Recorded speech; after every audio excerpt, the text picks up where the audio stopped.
Aloha, and welcome to part 2 of Sonic 3 and Knuckles. We are now finishing up Angel Island because we got, halted by so many special stages, but we're finally at the boss. Of course, you know who the boss is going to be, who it's always going to be, who is the most baddest motherfucker on the planet. This whole section you just hold right because apparently Eggman's battleships don't know that if they just go ahead of you a little, which they can do since the ship is passing you, then they should drop the bombs. No, they're gonna drop bombs before they reach you because that seems like a much better idea, apparently. And there he is. Big bad Dr. Eggman. If you have the flame shield on, his attacks actually won't damage you, so that's what makes the first boss rather fucking easy. Assuming you have the flame shield anyway.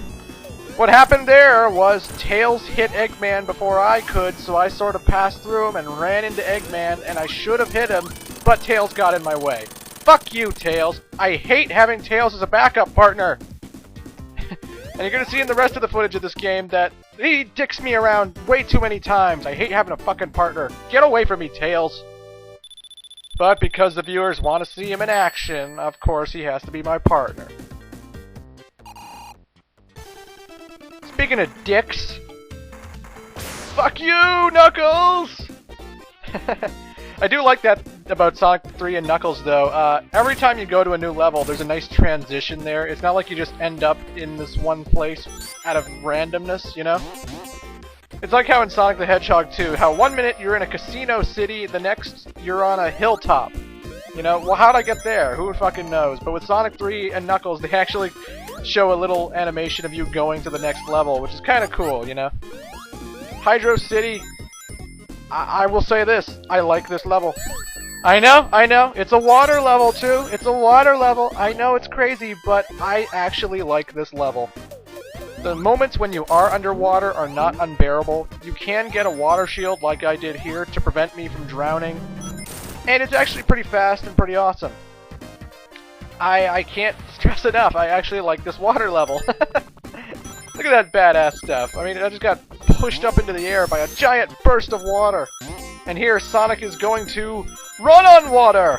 He is Jesus Christ, ladies and gentlemen. Sonic the Hedgehog is Jesus Christ. But it's a fantastic level. The water shield is also great because you see these blue robots that shoot the red balls? The red balls bounce off your water shield. I don't know why, but that's the way that's programmed, so haha!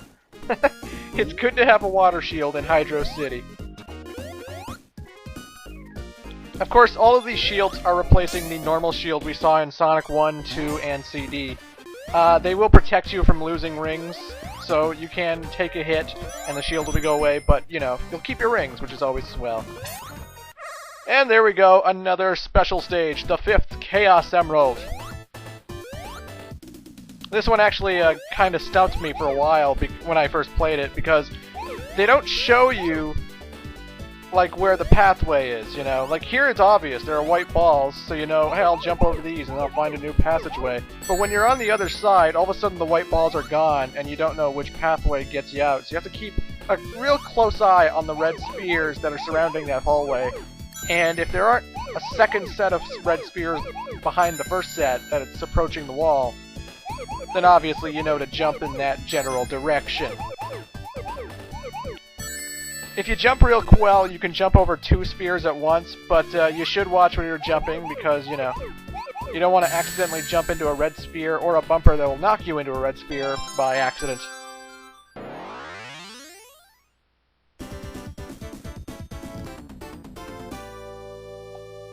By the way, that victory jingle, oh, we're gonna hear that a lot in the Sonic series.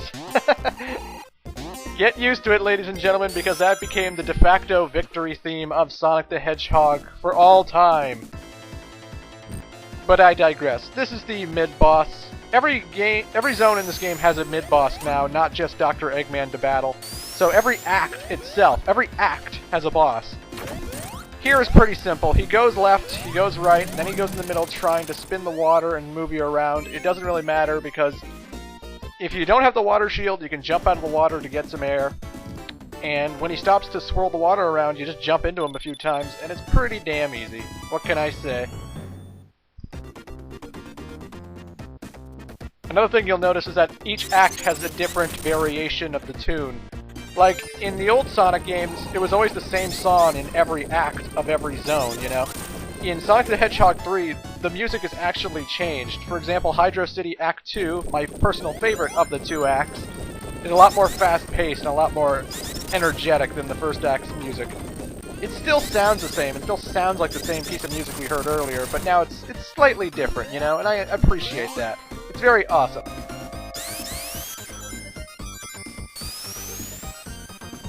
Just like it was in Sonic the Hedgehog 2, the second player can control Tails if he wants, so if you have Tails following you, tell the second player to pick up the controller because he can move Tails around. And it's actually more beneficial in Sonic 3 and Knuckles than it was in Sonic 2, because in Sonic 3, Tails can fly this time. Like, he could fly in the second game, but only the computer could do it.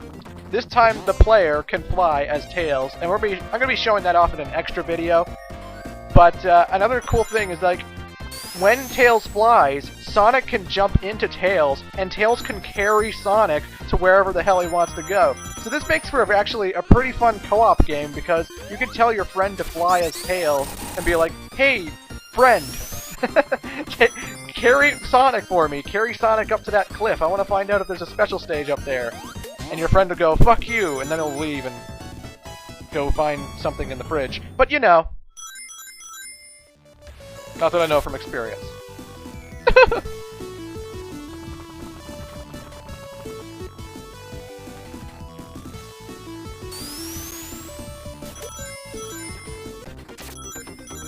God, I love how fast this game is.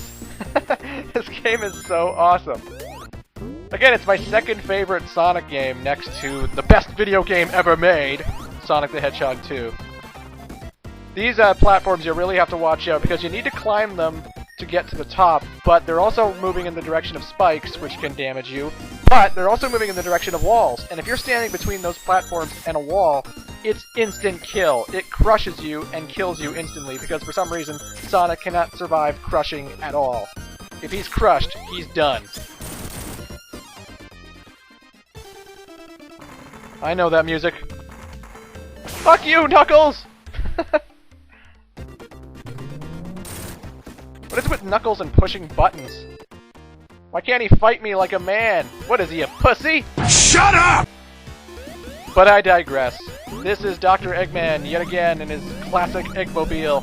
He likes to swirl a giant whirlpool with his fans, and if you get into that whirlpool, you'll rush up to where his fan is and run into the blades, and it'll cut you, and that's no good.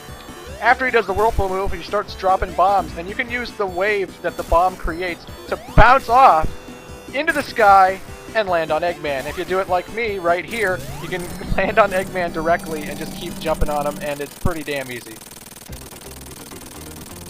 Another thing I didn't mention is that when Sonic doesn't have a shield on, and he doesn't have 50 rings and the Chaos Emeralds, he can do a nice, like, outer attacks, sort of. Like when you jump and push the jump button again, this white wave surrounds Sonic, and it's great for taking out Eggman because it gives you extra reach. It gives you extra reach to hit Eggman if he's too high up, you know? So you can hit Eggman from the bottom, even though if he's surrounded by some kind of machinery. And it makes fighting Eggman pretty much a joke, really. Not that I'm complaining, mind you, but that's a great tip. Just jumping on Eggman, it helps, but if you really want to murder Eggman and make him look like your bitch, the jump button, use it in the air, my friends, use it in the air. And this is the lightning shield. This gives you a double jump, and it attracts rings to you, and that's fucking awesome. The lightning shield will actually return a lot in Sonic games, whereas the fire and bubble shield did not for some reason. I guess it's because of the attracting ring quality that I guess Sega liked, and they wanted to bring it back more and more and more. I just like it for the double jump.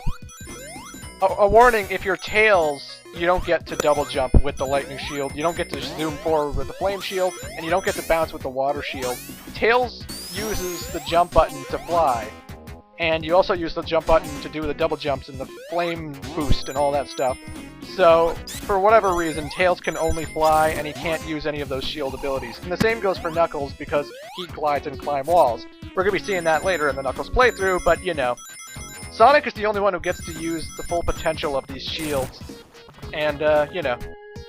That's why I prefer playing as him over the other characters, honestly. Sure, Sonic can't fly, he can't climb walls, but goddamn is he a force to be reckoned with when he's not running into spikes. Which reminds me, some of these spikes in the Marble Garden Zone are fake. Some of them are Eggman's robots who, for whatever reason, have fake rubber spikes on top of them to trick you, and they'll pop out and shoot lasers at you. Anyway, folks, if you want to find another special stage, when we get to this point, head to the rotating platform and go left. I'll see you in Part 3!